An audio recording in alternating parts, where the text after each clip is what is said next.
नाथूराम गोडसे ने महात्मा गांधी की हत्या की, लेकिन उसने यह कार्य अकेले नहीं किया और ऐसा नहीं था कि उसका यह पहला प्रयास हो।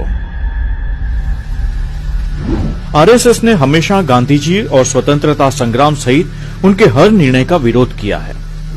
गांधी को किसने मारा?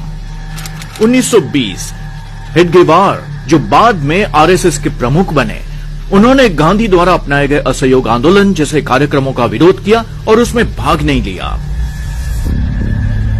1925 आरएसएस ने जन्म के साथ ही ब्रिटिश सरकार के साथ संघर्ष से बचने के लिए स्वतंत्रता संग्राम से खुद को दूर कर लिया। 1930 आरएसएस और हेडगेवार ने तिरंगे को अस्वीकार कर दिया। 1930 आरएसएस द्वारा नमक सत्याग्रह का बहिष्कार किया गया। 1934 गांधी जी की हत्या का पहला प्रयास, उनके काफिले की एक कार को उड़ा दिया गया।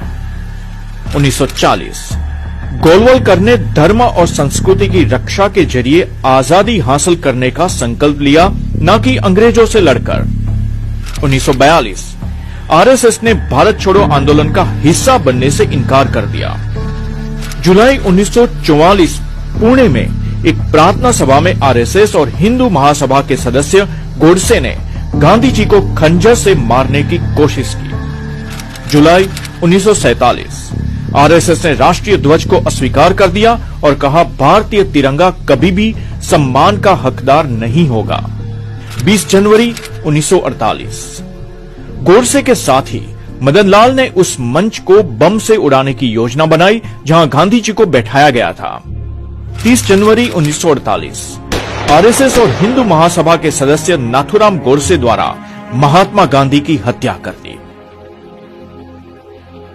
1948 सरदार वल्लभ भाई पटेल ने आरएसएस पर प्रतिबंध लगा दिया और कहा कि वे सांप्रदायिक जहर से भरे थे।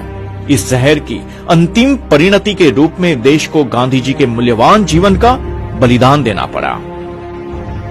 आज बीजेपी सरकार वोट और योजनाओं के लिए गांधी जी के नाम का इस्तेमाल करती है, जबकि उसी समय उस आतंकवादी को महिमा मंडित भी करती है जिसने उनकी जान ली। भाजपा सरकार ने आरएसएस के प्रति अपनी निष्ठा की प्रतिज्ञा ली है। जिस संगठन ने भारतीय स्वतंत्रता के लिए लड़ने से इनकार कर दिया, जिसने राष्ट्रगान और राष्ट्रीय ध्वज को स्वीकार करने से इनकार कर दिया, और यही वह संगठन है जिसने महात्मा गांधी की हत्या की। गांधी की शारीरिक हत्या भले ही कर दी गई, मगर उनके विचारों की हत्या नामुमकिन है। गांधी के विचार आने वाली सदियों तक न केवल हिंदुस्तान बल्कि दुनिया को रास्ता दिखा